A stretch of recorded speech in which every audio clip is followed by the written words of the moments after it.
जय श्री कृष्णा, जय सिया राम, जय श्री राधे राधे, जय श्री महाकाल। भगवान श्री कृष्ण के समझाने पर युधिष्ठिर को थोड़ी सी सांत्वना मिली और वे नगर प्रवेश और राज्याभिषेक के लिए तत्पर हुए। वैशंपायन जी कहते हैं, हे राजन, नगर में प्रवेश करते समय महाराज युधिष्ठिर श्वेत रंग के 16 बैलों द्वारा खींचे हुए रथ पर थे। वीरवर भीम सारथी के स्थान पर बैठे हुए थे। अर्जुन छत्र लिए हुए थे। नकुल और सहदेव चमर और पंखा डुला रहे थे। इस प्रकार पांचों भाई राज वेश में रथ में बैठकर चले। यूथ्स भी एक सुंदर रथ में बैठकर पांडवों के पीछे पीछे चल रहे थे। उनके पीछे श्री कृष्ण और सात्विकी शैव और सुग्रीव जाति के घोड़े जुते हुए सुवर्ण रचित में बैठे थे। महाराज धृतराष्ट्र और गांधारी तथा कुरुकुल की अन्य स्त्रियां यथायोग्य वाहनों पर बैठकर चल रही थीं। उनसे पीछे चतुरंगड़ी सेना अपने प्रकार के बाजे बजाती हुई चल रही थी। इस प्रकार राजसी ठाटबाट से युधिष्ठिर ने नगर में प्रवेश किया। उस समय समस्त नगर निवासियों ने बड़े उत्साह और प्रसन्नता से महाराज युधिष्ठिर का स्वागत किया। उन्होंने नगर और राज्य मार्गों को ध्वजा पताकों से सुसज्जित किया था। इस समय पांडवों के दर्शन करने के लिए हस्तिनापुर का समस्त जन समुदाय उमड़ पड़ा।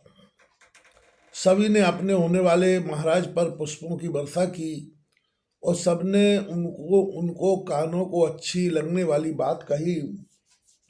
नगर निवासियों से सम्मान पाते हुए पांडव राजद्वार पर पहुंचे। वहां विप्रों ने मांगलिक विधि से राजा को गृह प्रवेश कराया। महल के अंदर प्रवेश करने पर महाराज युधिष्ठिर ने द्रौपदी और भाइयों सहित अपने कुल देवताओं का दर्शन पूजन किया। इसी समय सभी ओर से जय जयकार का शब्द होने लगा। शंख, दुंदुभी और तुरई मधुर ध्वनि से बजने लगी। वैशंपायन कहते हैं, राजन, रोष और संताप से रहित प्रसन्न बदन राजा युधिष्ठिर पूर्वाभिमुख करके सुवर्ण रचित सिंहासन पर विराजमान हुए।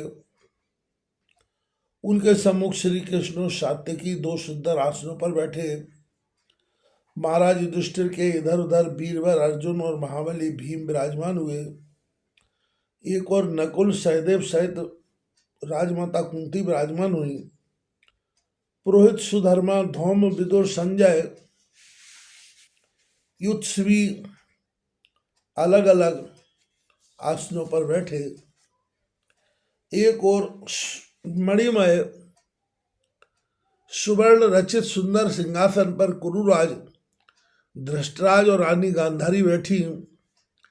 तदनंतर भगवान श्री कृष्ण की आज्ञा से पुरोहित धौम्य ने शास्त्रोक्त विधि से वेदी बनाई और सर्वतोभद्र आसन पर द्रौपदी सहित महाराजा युधिष्ठिर को बैठाकर वेदोक्त मंत्रों से हवन कराया।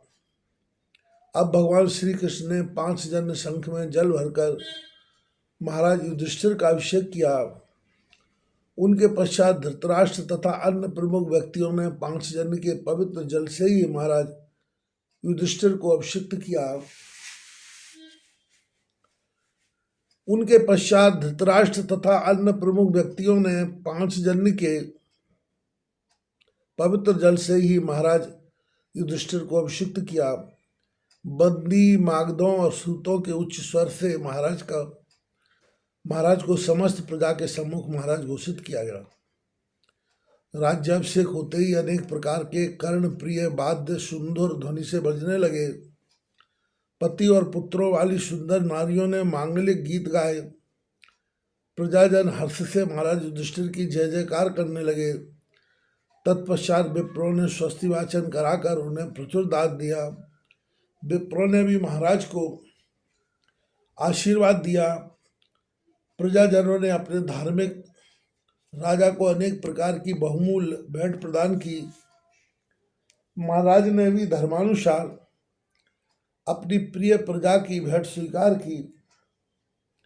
तदनंतर प्रजा वर्ग के संपन्न और सामान्य व्यक्तियों ने महाराज का अभिनंदन करते हुए कहा, भूपेंद्र राज, हमारा बड़ा सौभाग्य है कि हम आपको सिंहासनासीन देख रहे हैं।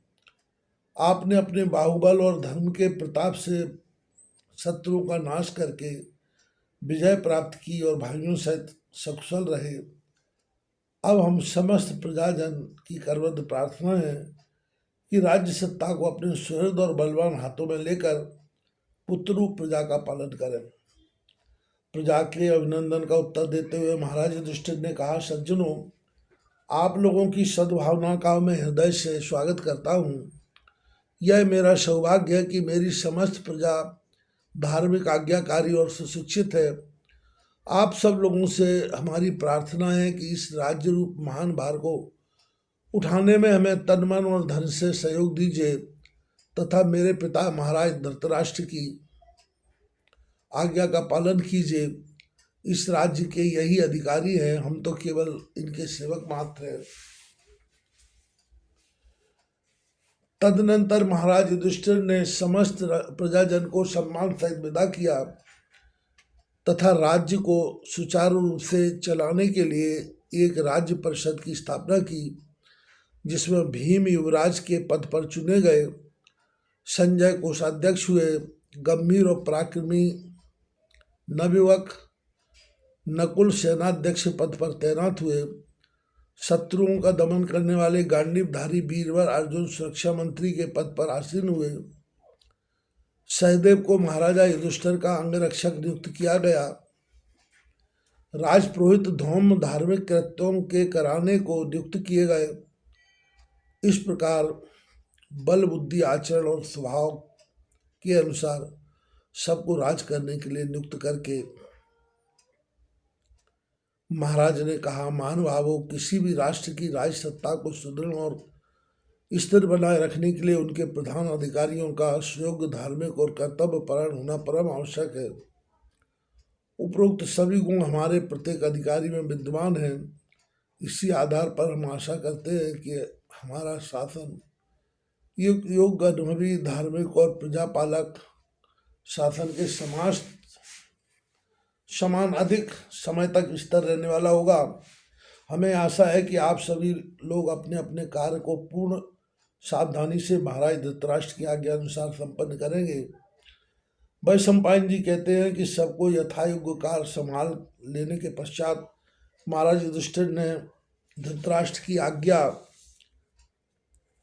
अपने परिवार के मृतक पुरुषों को श्राद्ध कर्म कराया। मित्र राजा तथा जिन राजाओं का कोई पुत्र अथवा संबंधी नहीं था, उनका भी श्राद्ध कराया। उनकी मृतक आत्मा की शांति के लिए उनके धर्म कार्य कराए। धर्मशाला, पाठशाला, यज्ञशालाएं बनवाई।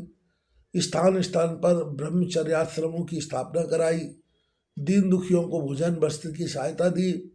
इस प्रकार धर्मराज अपनी राजनीति को धर्म नीति के आश्रय में रहकर राजकाज करते हुए सुख से रहने लगे।